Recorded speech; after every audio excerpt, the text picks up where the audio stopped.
Hi. Hello, hello. Hello, Beth. Hello, Courtney. So,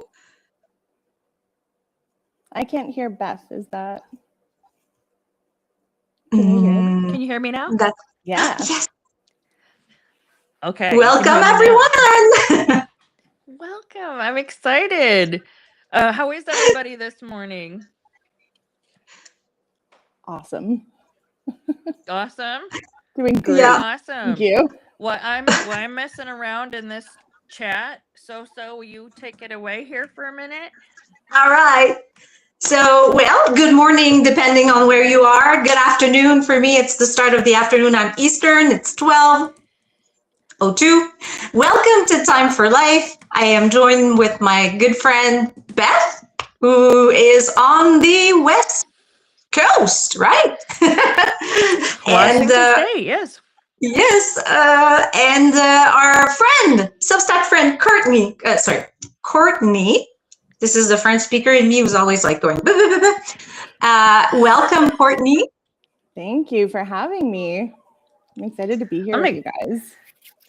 I'm excited to have you here, Courtney, because we want to, spread some joy. We want to hear about you and what makes you happy or brings you joy. And Soso has a series of questions to interrogate you with. Well, I'm already feeling more joyful, so thank you. It's high pressure here. Actually, I haven't told you, but I have a lie detector. It's like going through your.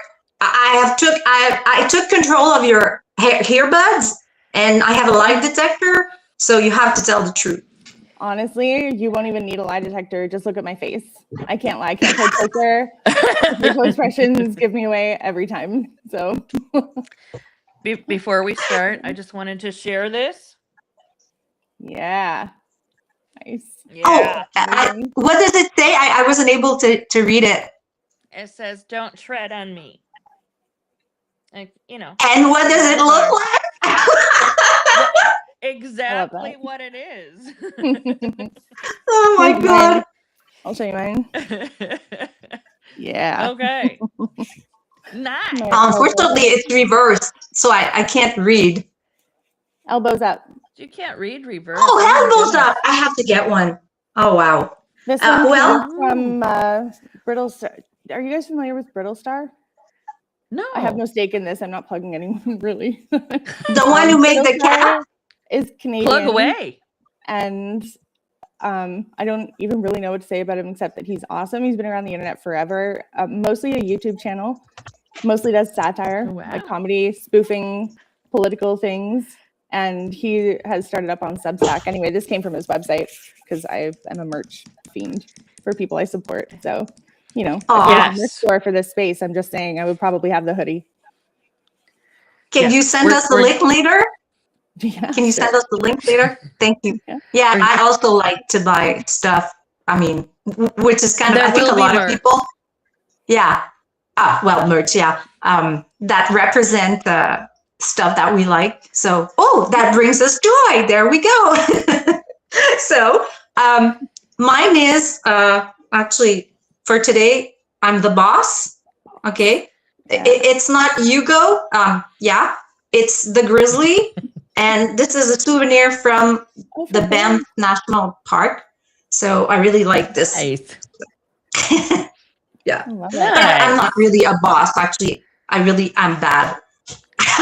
I tend to just want to please people. So yeah. I love the chat. If I spell something wrong in chat, it's because my fingers are not hitting the keyboard so very well. So. Oh my God. Oh, somebody said they camped in Banff last month. Jack. Mm-hmm. What? Jack. Hi, Jack. Must have been cold. Oh. Yeah, that would have been chilly. Hi, everybody. Yes, hi.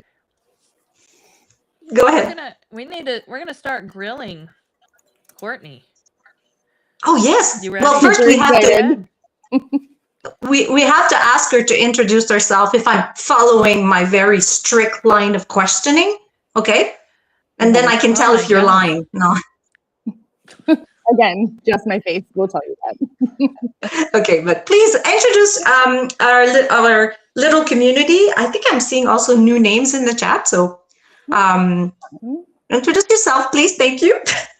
Well, hi, everyone. I'm Courtney. I'm from Ontario, Canada, and I am not a huge fan of talking about myself. Okay, there you go. Elbows up.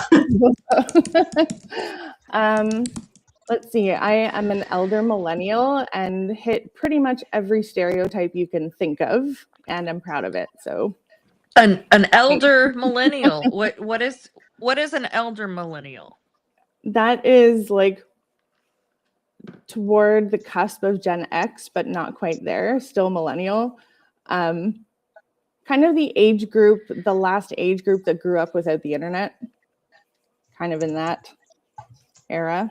I grew up without computers or the internet, and then that happened around like beginning of high school-ish for me. So as soon as I was a teenager, the internet hit. No social media during my childhood or high school years, which I'm so grateful for and have been ever since Facebook was a thing. Facebook started out, I was like, oh, thank goodness this did not exist when I was a teenager, because that would be trouble forever. Right? I don't know how people navigate it now. It's insane. I don't either. I raised 4, and even at the time they were growing up, I loved my my MySpace. Yes. Who didn't love MySpace?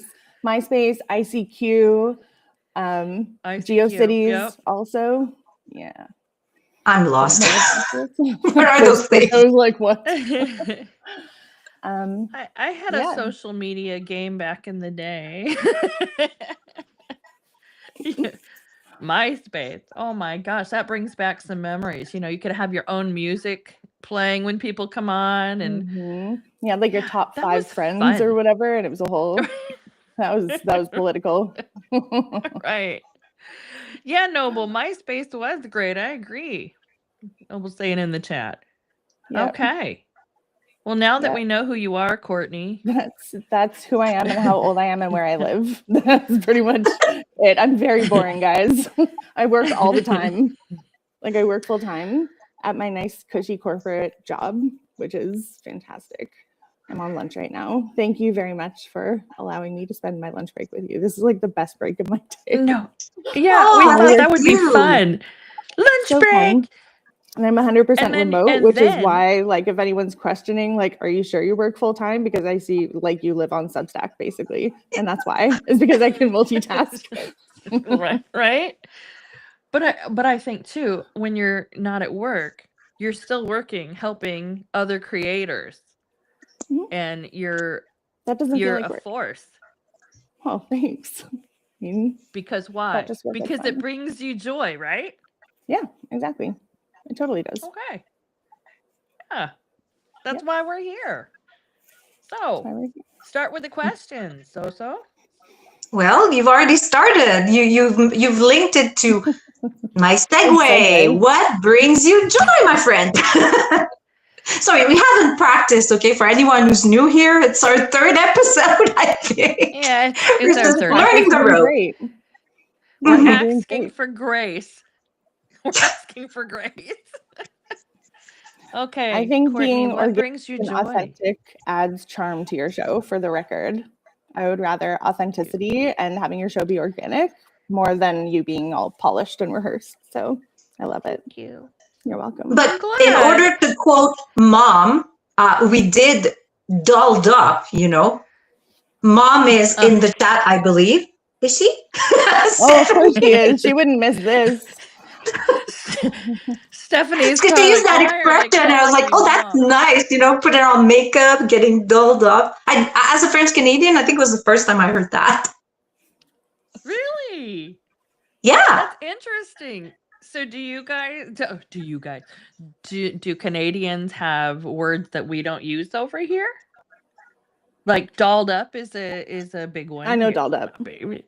Okay, yeah, it's the Frenchie in me. Like, for me, I was like, I know a lot of slang, but maybe not that one. Maybe so.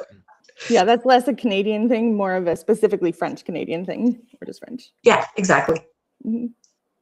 What would Je that suis be perdu. in French? What would that C'est be? la vie. Okay. C'est la vie. How would you say it, Soso? Like if you're going to say you got all dolled up, how would you say that in French? Oh my God. Like a real Québécois slang? Yeah. Okay. I would say, je me mets cute. Did you get it? Okay. Yeah. It's like, Strong I'm guy. making myself cute, but it's like, je me mets, which is kind of like French for, I don't know how to translate it. Je me mets. Like I'm, It just I'm sounds making lovely. myself cute, basically, is how it translates loosely. And no matter Je me what, mets it cute. sounds good, right? Anything in French sounds good. You could be talking about, I don't know, using the restroom in the back 40, and yet you could make it sound really pretty. I don't know how Yeah, you it's guys do very, that. well, wasn't that French was the language of aristocracy in the 1500s or whatever there, the royal British people, but, you know, our ancestor, well, your ancestor, I think it was the language of aristocracy. So maybe that's why, I don't know. Or maybe it's because it's more like, not fluid, but it has a chantant, the different tones and anyways. Let's just move on. So, Courtney, what brings you joy? Just to go back on the question. This is bringing me joy. Random chaotic conversations bring me a lot of joy. Actually, I'm not being sarcastic. I love it. I think random questions are fun. They are. I like the train of thought type things. Talk to us. You mean the weaving? But let's see. My cat brings me a lot of joy. That's my child. I don't have actual like kids, but I have cats. Specifically one cat. She's a princess, and she basically runs my life and this whole house. As it should be. Nutmeg. Well, yeah, she agrees with you. So do I. Yeah. How old is she? She is. She'll be 10 later this year. Wow. So she's 9. She's a senior. Yeah, she's getting there. Me and your cat. Me and your cat are seniors. I'm sitting here going, wow. I'm not kidding. I went to the vet yesterday, and the vet doc was saying, like, oh, your cat is over 7 years old. They're seniors. I was like, what? 7? What? Isn't that supposed to be a lucky number? Yeah, but they get seniors that hang out. Huh?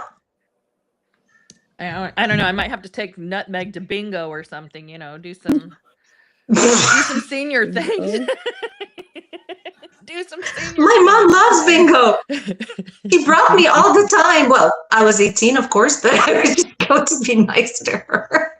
You know, I remember going to bingo when I was a kid with older relatives, and I would be amazed at the ones who were there like every night or every week or whatever it was, and they would lay out like 10, 20 bingo cards in front of them, and then the thing would get called out, and they'd be like, boom, boom, boom, boom, like with barely looking at their bingo cards, and they would just have their little dabbers and like a row of dabbers, I guess, just in case they needed to switch colors or one dried out. Right? It was a whole process. It's impressive. Very you impressive. Go into bingo and you've got, you know, the silver ladies in there, and let me tell you, they know every number on that freaking card too. Mm-hmm. They got their blotter. They're like, and they'll stab you with it. I'm sure. I'm sure. I've never been stabbed with a bingo dabber, but yeah, it could happen. That would be an experience. Blotted, isn't it? Like blotted. Oh my God. I'm just answering to someone. I'm just saying my grandmother would dab my card because I was the one who would miss some, you know. She was so good at it. She would take her cards and my cards. Mm-hmm. I don't think there's anything more exciting when you look at your bingo card and you hit bingo and then you quickly look around to see if there's anybody else that's going to win that, right? Mm-hmm. But no, it's you. It's all you. Yeah, So and then you're disappointed like, when you think you're the only one, but then you hear a second one. It's like, oh, just share. right?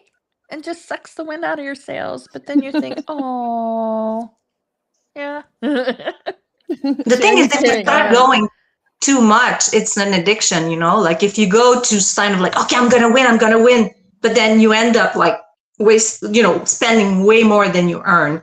But the thing is, it's like you earn a little something, right? So it's very addictive. It's any gambling. That's any gambling. That's the same as like scratch tickets or anything, right? Oh, I think they will stab you, Noble.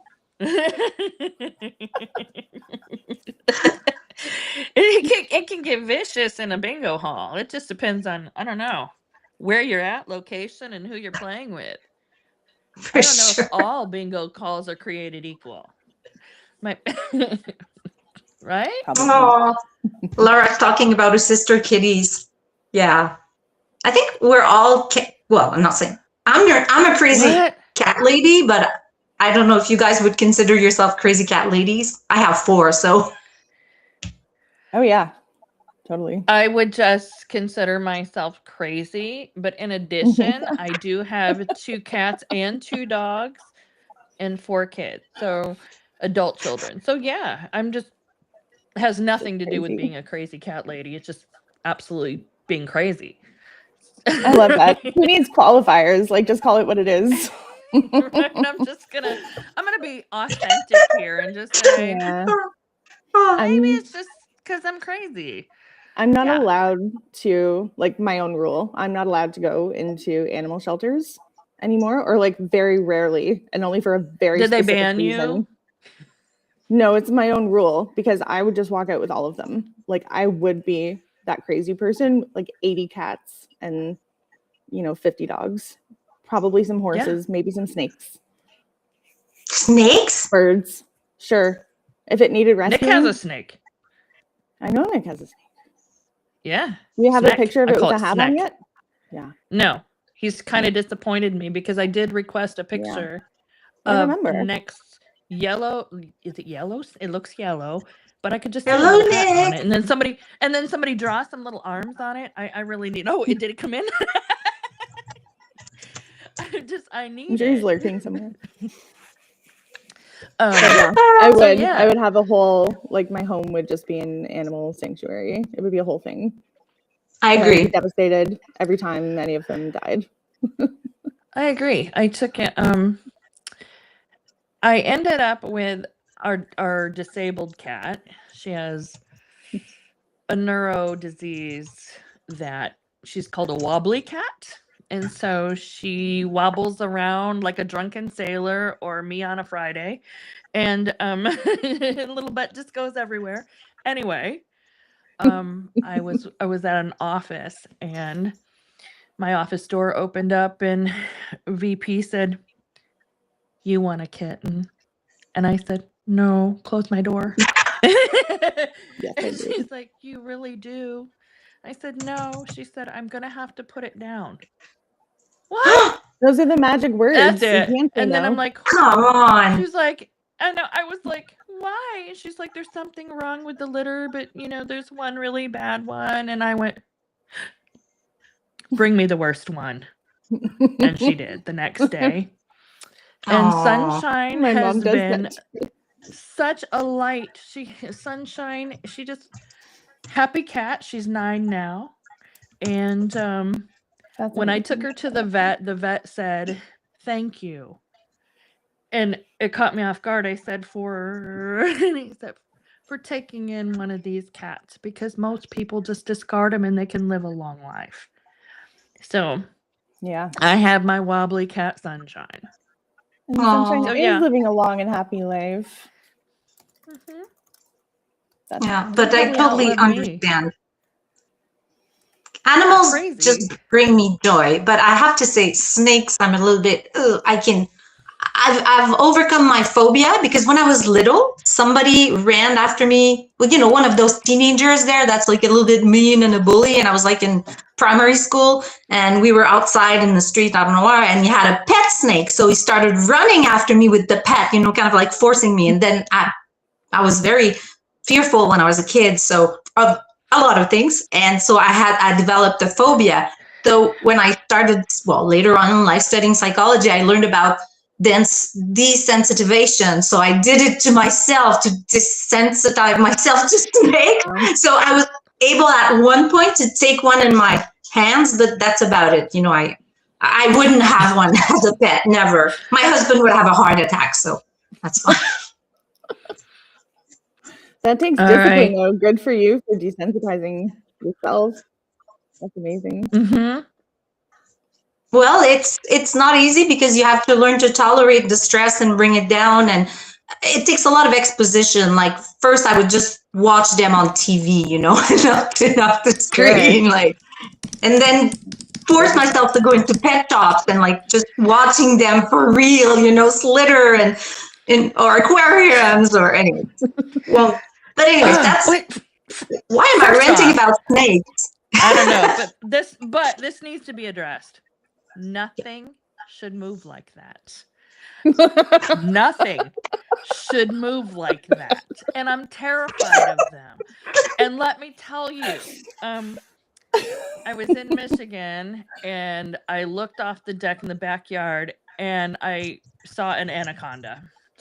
And I was screaming. I took a photo. Where? I'm never going outside again. It was in our backyard in Michigan. The anaconda. What is it doing there? Was not an anaconda as I thought it was. It was a gardener snake. Yep. And I guess there's a difference. But it was pretty scary. So yeah. So when Nick had that snake going around him, I was over here going, "Oh my God, it's around him!" There's an anaconda. Anaconda. That's hilarious. But really, let's talk about how those things move. It ain't right. I mean, they probably think we're not right. So it's just, I don't know. No, let me ask you a question, Courtney. With a garden snake. Do you find joy in the way that snakes move? Does that bring you joy? I don't know about joy. I would say more fascination. It's mesmerizing to just watch them move. Kind of like watching a shark swim, where it's just continuous and fluid. What are we talking about? Freakish animal. I mean, another phobia is sharks, but okay. Well, now we got to address. Yeah, they kind of move the same way, but I think I would rather take my chances with a shark in water a garter snake. Than a garter snake. I don't know if I should talk about this, but I have swam with sharks. I tried it. Yeah. Talking about phobias, I did it. But it was black-tipped sharks, and I did it once. And honestly, I think I had a heart attack when I got into the water. But afterwards, they don't go like this, but there's a bunch of them and they circle around you. You really have to look at them go and look at them in the eye and just, move the water. So they kind of because they don't see very well, but they certainly feel the movement in the water. And then, I don't know, it was really, yeah. Well, anyways, it's just a long story, but I'm glad I did it, but I don't know if I would do it again. You're brave. But see, that brings me joy, giving yourself challenges. Do you guys do that? When you are afraid of something and then you just, okay, I'm going to do it. And then you're like, ah. I'm here, right? I'm here, right? Because this being live or having anybody see my face was the biggest fear. And so, well, no, there's snakes. But anyway, was a big fear that I overcome. That's awesome. And here you are. So just rocking it. I am. With you, Courtney. Elbows up. I also, my comfort zone is very much behind the scenes, stay behind the curtain or under my rock, depending on the day. But, every once in a while, here with us. Drag myself out to hang out with my people. So, hi. What else do you do for outside of work and home? So let's say somehow you made it out of your house because you're kind of a workaholic. Why? Right, I know. Why would you go? I haven't left my house in a very long time. But if you were to go out and have a good time, what would you do? Define good time. What do you mean by that? Whatever What's the brings goal you of the joy. voting? What are the parameters, Beth? This has never happened before. I don't know. Okay, whatever brings joy, just to go out and do something happy. Got it. Outside the house. Probably just a road trip. I love driving. I love it. I go on my morning tours, and that's like a morning meditation time for me. Not that I meditate while driving. I don't mean that, but it's like very calming, very soothing. Mhm. Just crank up some tunes. So it would probably be a road trip, and it doesn't matter how short or long. Like, so expect that one of these days, I'm just gonna, on a whim, take a couple days off work and call you and be like, I'm coming. Oh my God. I would so love that. Yes. Would you go live? Yeah. And you know what? Because I know, anyways, I'm going to check because I think I know I'm just going to check how long it takes to drive from here. You guys talk. How long are you guys? How far are you from the Windsor Tunnel? From the Windsor Tunnel, about 3-ish hours. No, maybe 4 hours from here. Yeah, maybe 4 hours. Okay. So if you come in through the Windsor Tunnel, so that's like Windsor Detroit crossing for anyone who's not familiar. We're talking about the border crossing. So if you come up through the Windsor Tunnel and then just like stay along Lake Huron, basically, and then just drive up there until you hit more water, that's where I live. Okay. I'm looking. I think why am I not finding it? So there could be a time I could end up showing up. Would be awesome. Mm-hmm. No, but honestly, I'm considering a long drive from Washington to Michigan. Oh, sweet. Well, sooner or later. If you make it that far, I think it's only fair that, you be met in the middle somewhere. I would cross the border for you. That's a good question. That's pretty powerful right now. That's pretty powerful. I would cross the border for you, Courtney. I know. I would cross the border to never return. If you were so afraid that you wouldn't get back home, back into your country by crossing into Canada, I would come to you. I'm just saying. Beth, Dak is saying that you should come see him in BC as your first stop. Oh, totally. Oh. If you're coming into Canada anyway, come out to BC and then do a cross-country thing.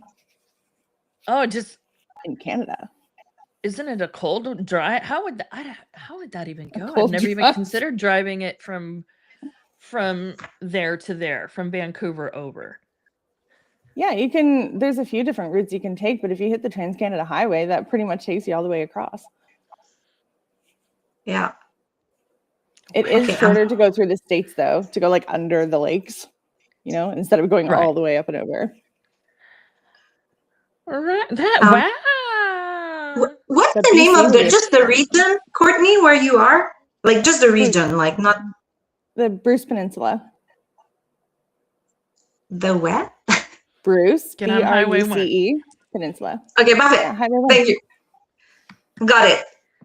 So, if you want to take a road trip to my place, it will take you exactly 11 hours, 10 minutes, and be careful, there is a snowstorm right now and roads are closed. Well, yeah, so that's here too. So I have a funny story about that actually, just from this morning. That's a good segue. All right, do it. But 11 hours though is not that bad. I might break it up into 2 days because I would stop a lot. I would get distracted and want to take pictures of touristy things on my way. Me too. And stop at, every Tim Hortons along the way because you have to. But yeah, so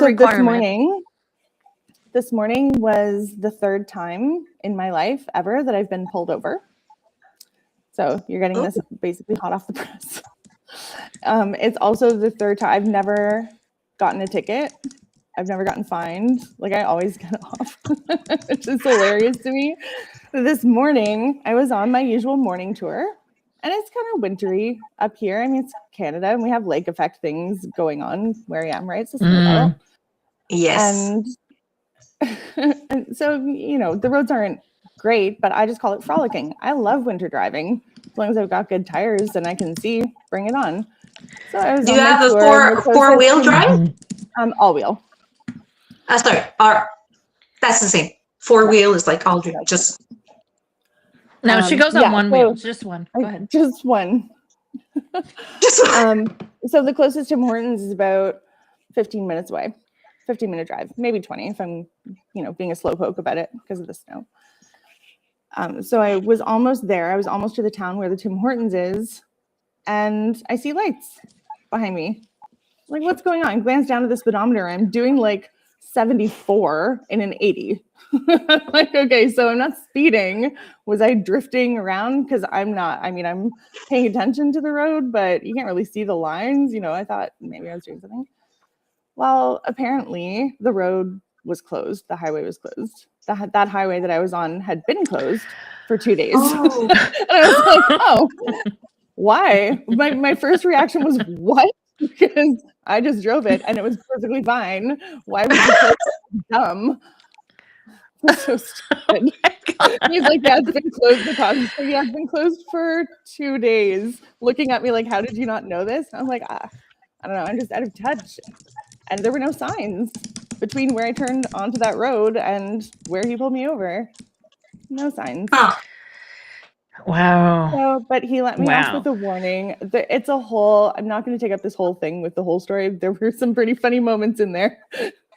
Like my insurance slip was expired. That was a whole thing.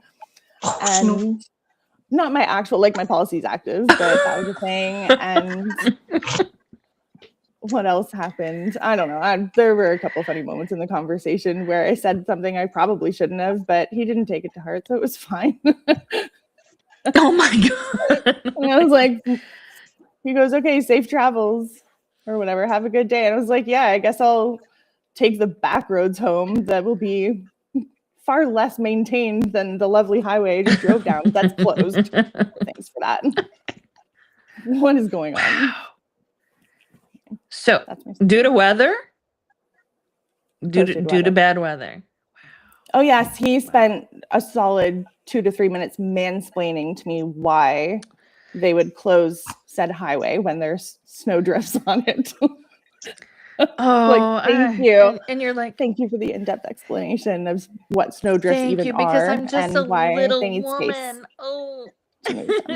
Yeah. I mean, in fairness to him, I probably didn't look like I was catching on very quickly because I was like, half awake. I'm in my pajamas because I don't care. And I'm just staring at him like, can this be over now? So I probably looked like I wasn't really comprehending what he was saying. So in his defense, he might have thought he needed to explain a little more. But yeah. You totally owned up on road tripping, driving, cats. Is there anything else that you can think of right away that brings you joy? Like any wildlife. I mean, just sticking with the animal theme, not to be redundant about it, but really any wildlife. Like there's pets, right? But then like whether it's interacting with them or just watching them, I just am fascinated by everything. I just sit and watch the birds outside my window all day. Like that could just be my full-time job. Can I tell this anecdote about I was just to tell the people that are our viewers. I was asking because she sent us in a private chat videos that were taken with her camera, and she has like bears and foxes and rabbits in her backyard. And I mean, I was like so happy to just see it, and I envied you so much. And anyways, we moved also into the woods, the boonies, and I'm more in the forest recently, and we got a camera for outside just because I wanted to catch some wildlife. And as of now, the only thing that it caught in front of my house was us doing stuff, and the wind. So, and of course it's gotten like we're really snowed in and it's cold. So I'm like just dying for the day I'm going to catch some wildlife, and I will be sending you the extract in a video text for sure. But I haven't seen anything. I'm just really grateful I wasn't caught on that camera, so she didn't catch me on there. So, because I was crawling around out there, just like you did with the snow. Yeah, you burying your Christmas tree. What did your husband think of the Christmas tree buried in the yard, Soso? Actually, he was happy because he didn't have to do it. Like, he didn't have to just undo the Christmas tree and bring it outside because I did that when he was at work. He was outside of the country for work, and then I was like looking at the Christmas tree, and it's really, really nice. It's a natural tree, so I was like, okay, well, I'm just gonna reuse it to create some sort of shelter for the birds. And I have been.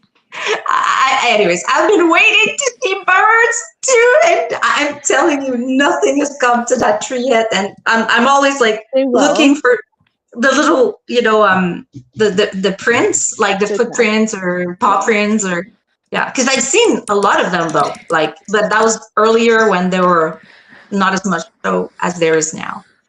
But yeah, love. Anyways, do you go to zoos and aquariums, and do you go see? Aquariums I'm okay with. Zoos kind of make me sad, so I don't go there. I know they don't affect everyone the same way, and like I no judgment at all, but it just makes me sad. No, it's sad. It's sad. Yeah. Mm-hmm. Yeah. It's nice when the animals are well taken care of and everything, like animal sanctuaries I can see. So it's nothing against the people who are taking care of those animals or anything. I just the captivity thing. I don't know. I understand. Mm-hmm. I'm kind of biased between the two because I really enjoy being able to watch like wilder animals, but at the same time, I don't like the fact, but let's say they've picked them up and they are hurt or something. And, they kind of, because a lot of these animals will live longer lives because they're in captivity. But I have to say, I don't like roadside zoos. And I find that it seems like, in certain states, because if you watch stuff like Tiger King or like it seems insane, like they can do pretty much whatever they want. But I find that in Quebec our laws are very I wouldn't say strict, but roadside zoos will be inspected, and believe me, they'll take away the animals and they'll bring them to so at least I know that's a good thing. Yeah. So.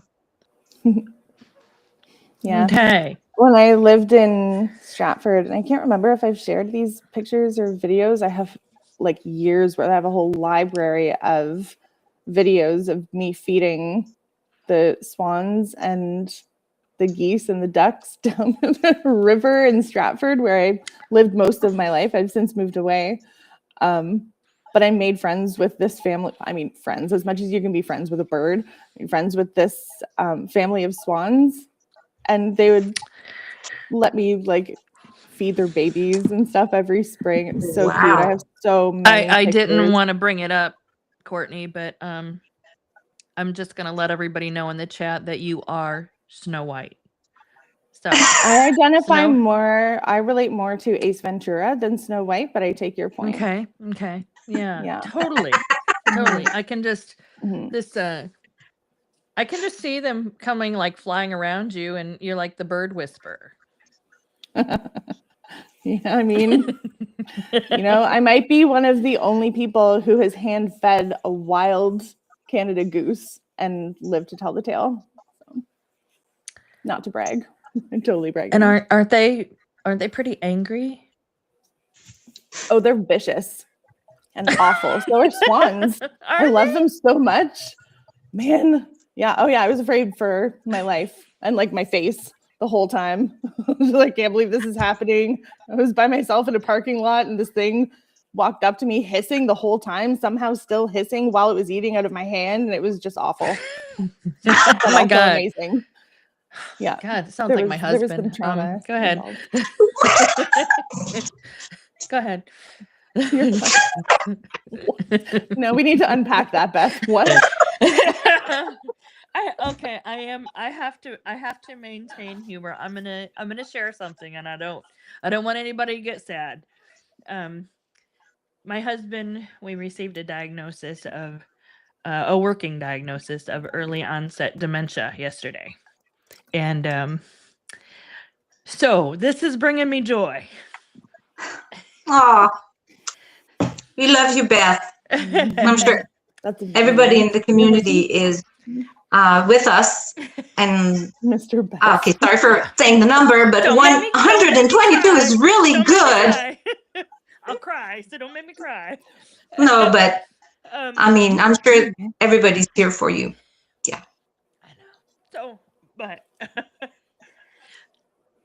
the tears are just automatic. I'm really doing okay. It was I haven't slept and I look like hell, but it's been a long process, many years of lots of tests and lots of thinking it's different types of dementia. And I'm relieved that we have a working diagnosis and that we can finally move forward. And so, yeah, there's going to be a lot of humor, I'm sure, that keeps me going. So, because that's what does keep me going. It keeps us all going. Beth. So, damn it, you better fucking laugh or I'm going to keep crying. So, go on, laugh. Damn it. Crying is just your feelings leaking out of your eyes. Nothing to be ashamed of. You're fine. Oh, I would be crawling under my bed right now. So, I am just so... Like a snake? Would you just like slither under your bed? Yeah, most likely. Kind of weird. Yeah. I find that you have, anyway, for me, it's just, I'm just so grateful that you're here doing this. I mean, because this is, it sounds really cliche, but this is life, right? We go through motions, we go through catastrophes. I mean, to be honest, yesterday we're all like, kind of like exchanging, or like, oh my God, like kind of like imagine ourselves in her place. But at the same time, how do you carry on, which is what you are doing, and taking it one step at a time. I think I'm one of those people. I don't like the not knowing. The not knowing will upset and cause me, I don't care what the diagnosis is. Just tell me there's a plan. And so there's been a lot of years of not knowing and wondering, and seeing the changes and arguing with doctors. And I think once you have that in place and you can go, okay, I know what I'm dealing with. It's this step, this step, this step. And that's always because I have trauma. That's how I have to do it. And I have to keep humor in my life. No matter what, because I think, even with, I don't want to get into politics, but I think with what's happening now, being there for others and making other people laugh, and that makes me laugh. So, and you have said before that, or I don't know if that you were elected the class clown. That is a true story. I have a certificate. I do have a certificate. So using humor, you've done it for a long time, which is, a great way to be resilient. Yeah, it is. It is. I found that it's a lifeline, really. Because you've got to find a way to keep going and keep pushing through. And we use memes, right? We love memes, and I love the memes. I mean, when I saw that sonogram or ultrasound picture of Vance's baby, which was a couch. Yeah, I saw a lot of comments of like, congratulations on your love seat. Yes, and I'm like, we have to keep the humor no matter what. If we don't, what will happen? So we've got to maintain happiness and joy and keep finding those ways to look at it from a different angle. So. But Beth, this is when I'm going to ask you, just to make it a link with our last question. How do you make space for that? And this is where I'm going to, right now I'm asking you, but that's what I would have asked Courtney. How do you make space to find time for that joy when you're going through struggles like this, Well, I mean, kind of, you've said it right now, but for me, I think it's an automatic reaction. Go ahead with your answer, Courtney. How would you answer that? How do you make time for joy? Make time. Space when there's a lot going on. I mean, I think there are two different kind of angles to that for me. And one is intentionally creating joy for myself, for others, which brings me joy.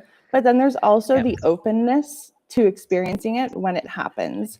Do you know what I mean by that? Like to be receptive to it, because and it doesn't have to be an intentional thing or a big thing, or like, it doesn't have to be defined even. It could just be a moment. So just recognizing those as they happen too, I find really uplifting and helpful. And like I stabilizing. totally hear you.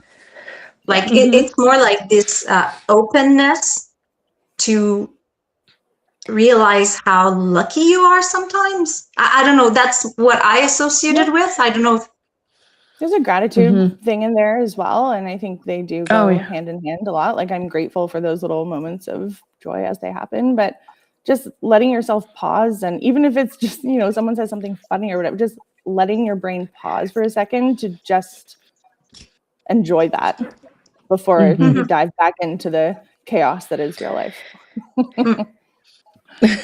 Yeah. And I think too, oh, go ahead. Well, I was just going to say, Beth, you hit the nail on the head before. I think the two things are not mutually exclusive. I think all the stress and the chaos and everything that we're seeing day to day, you can laugh through that, but and you can laugh during it, and especially during those darker times, whether it's personal or it's like a society thing that we're all experiencing together. Like you have to be able. I think those things have to coexist. They have to coexist, or else you just get dragged under. And some of us are more susceptible than that to others, and it makes it even more important for them to coexist. Yeah. And I find that, I don't know, what brings me joy when that happens is try to help those who have a harder time, doing this. Like what you've just described, to have this ability to kind of like, not necessarily push yourself, but, kind of like bring the nuances. Yeah, bring the nuance, and even just reframe. I mean, everybody deals with things differently. Nobody's going to approach, tough situations from the same angle or deal with things the same way. So it's not a matter of like, oh, try it my way, you'll feel better. It's more if somebody seems stuck, and I'm not trying to put words in your mouth, so I'm just kind of piggybacking off of what you said, but if somebody seems kind of stuck, then offering a reframe sometimes is all they need to, get out of their head just enough to move forward in their way that feels best for them, but just getting them. Absolutely. Like to try to sort of like to help them take your head out of the water or out of the rabbit hole and now see other things. And then you can make suggestions, but the best way is to bring them to think of ways that they can try to, I wouldn't say move that, but recognize how hard it is. And then, well, okay, now that I recognize that feeling, how can I try to change it? Because you can't wallow in self-despair or, you know what I mean? Like for hours, your body, you need to rebalance it. So. Yeah, or at least make peace with it and stand outside of it for a little while, right? You don't have to change the feeling. You can recognize it and still hold space for it, but not let it take over, I think. Yeah. It's when it kind of like overwhelms you. And there are situations where you're going to be overwhelmed, which are normal, like anybody in that situation would get overwhelmed. Like, for example, that's what I said, Beth, that I would crawl under the bed, like if I was to learn that somebody is ill, especially somebody that's so close to you, you just learn. Yeah. You learn, I think as a survivor, you learn resilience, you learn, you either choose happiness and joy or you choose to be a statistic. And I refuse to be a statistic. So I'm like, I'm going to keep pushing joy. I'm going to keep being authentic and showing up. And because this does bring me joy. When we do our Chronically Illing Out on Mondays, it is the most wonderful start to my week. I have 3 wonderful friends and who are so supportive and so kind, and to come together and to talk with other people that are going through the same thing and doing those meditations with Soso, that is going to keep me going. That is. It's an amazing it's people that you guys have created. It is amazing. And nurtured and protected. Like, it's truly, like, it's amazing. And it makes me happy to hear that you feel that on kind of that side of the screen as well, because I know so many people who join and watch and experience it with you do feel that as well. Yeah, I feel that is privilege, right? To see like the numbers, or anyways. Sorry, I keep talking about numbers, but it's just like, it's kind of like a, like a factual thing that you can see, and the, what's the word, engagement? Like, people are engaging, and it's just like, I mean, it first, it hits me hard as far as how many people come because they need that space. They want to be with other people that are struggling, etc. And so to be a part of that and watching the engagement grow, just that alone brings me joy, because we're reaching people that maybe didn't have that group or somebody. There might be somebody out there who feels very isolated and alone, and that hour brings them some happiness and peace to know they're not alone. And that's why we wanted to extend this. Soso wanted to bring, something else. And I think it is so important, and to keep that joy and spreading it and just moving through everything together is important. Even just reminding people that it's okay to feel joy. Yes. While they're also feeling that's everything a good else. point. Like, even just that reminder, right? Like, we're going to hold this space. Yes. Just for this. I think that's really important, because it's hell out there. There's a lot of horror going on, and that's just one part. That doesn't include whatever somebody's going through personally. So I think it's important to know that, hey, it's okay to have happiness. It's okay. Yeah, my life is going to shift dramatically, but it's going to be okay for me to be happy. It just has to be, right? Yeah. So, yeah, we've got this. We've got this together. And Jack is bringing me joy in the chat. So, Jack brings the joy all the time. Yeah, great human. So if you build it, they will. All of these, the people coming here today and supporting us, we appreciate you. We really do. And thank you. We appreciate Courtney and the joy she brings. Because if you've seen Courtney in the chat, she brings it. Oh, yeah. She brings it every live that she follows. Yeah. Thank you, Beth. We love you. Yeah. Oh, it's mine doesn't do it. Is it gonna happen? No, Is it gonna happen? It might not happen. Oh, I brought it. I'm so jealous. You guys get hard. Oh, it's because my computer. It's a Mac. It's a Mac thing. It's a Mac thing. Sorry. I'm not trading to Mac just so I can get the hearts. Mac brings me joy. I love that for you. Oh. Even when you're waiting like 5 days to get your password reset or whatever. Quick story. We're almost out of time. Quick story. Yeah. So, we have 5 minutes left. I think the worst part about my week last week was I had 2 computers. I have a 10-year-old iMac who has been so kind to me, but she wants to die. And I have this HP who's like, I really don't like this video shit you're doing. Crash. So I'm like in the midst of every struggle I could possibly have, I'm like, I'm getting a new Mac. I don't care. I'm doing it. I go out and get it. No passwords would work. Nothing went well. There were 2 different Apple accounts in 2 different email address. Anyway, it looks like I'm marrying the Apple tech guy now. We had a really good relationship. Spent a lot of time together. And when I got off the phone, I said, I think I'm getting married again. And my husband and I laughed because he knows how much I hate when technical stuff is so ridiculous and it doesn't go right. And but the Mac guys, the Apple repair guy was like, you took all of this really well. Only on the outside, repair guy.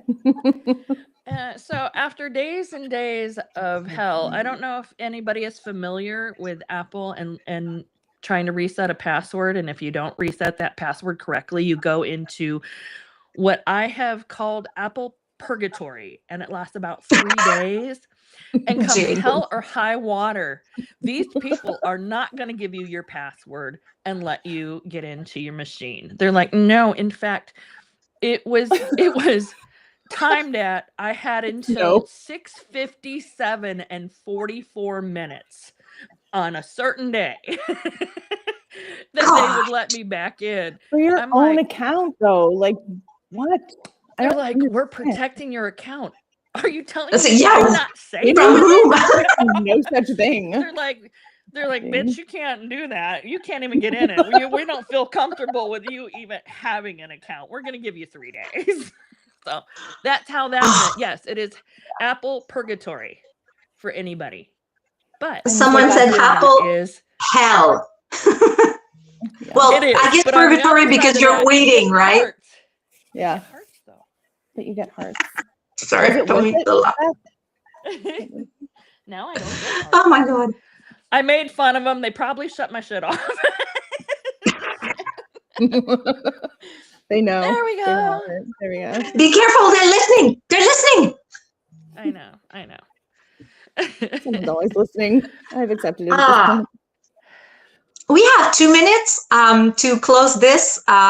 And I would like to just right away thank everyone who joined us today. I think that this is going to be our second laugh of the week, because I'm thinking of chronically illing out on Monday. And what are you? I don't know what happened. They're so over-coordinated. We're telling ourselves. It's okay. Nick gave me the reins today, and I'm gonna screw this shit up for sure. So I was gonna put this out, but I guess I can't move it where I need to move it. So anyway, I'm gonna unblock this somehow. Maybe. Hi. Well, hello, Courtney. Oh, this is like those nightmare video meetings where you get spotlighted in front of like 1,000 people. I almost can see Nick right now with a face palming going, oh what'd she do? No, he's laughing. He's probably writing a procedure right now, like a user guide, so that this never happens probably again. Like, gosh, okay, let me try. I can't. Oh, I removed Courtney. Oh no! Sorry. Courtney, oh my God. Oh my God. That's like the worst way to end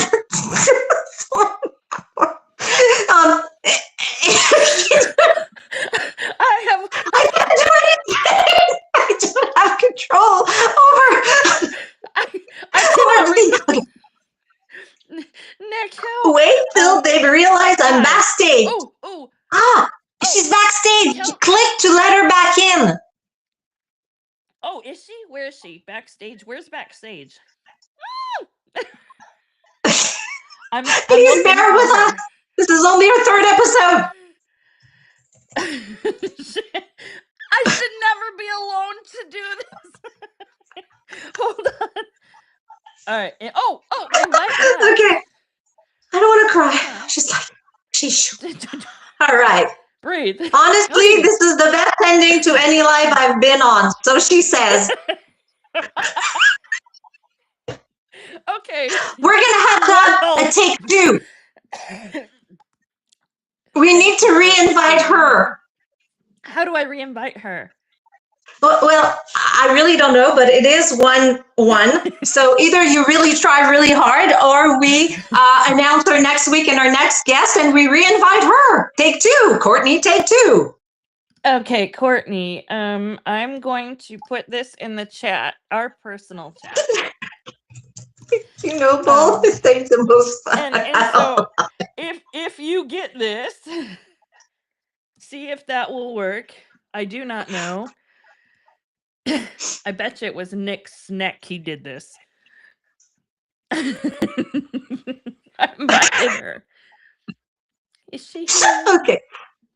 She's saying, it's okay, ladies. That was the perfect ending. No awkward. Good. Oh my gosh. I did it. I have High five. to life. You did it. I feel like I resurrected Courtney. I feel good about that. Well, I'm definitely Substack Jesus over here. Or Lazarus? I don't know. I don't do the Bible. I just proved that I can do this. Thank you. It was a little awkward, but I did it. But I fucking laughed my ass off in the process. So. And now you know. It is. If you accidentally boot someone out, you know how to get them back. So it's perfect. Yep. Thank you. So thank you, Courtney, for being with us. I don't need to cut you short, but I'm still looking at the time. We're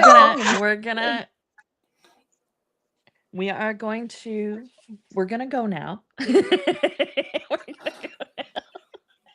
But at least we get to say a proper goodbye. I hope everybody. Thank you for bringing me back to say goodbye. Have a great day. Thank you. Thank you so much. Thank for you. having me. So yes, thank you everyone in the chat. It's been great having you on, honestly. Thank you for putting up with us. Have a good day. Take time for life. Have a good day. Yes, have a good day. Make some time for life.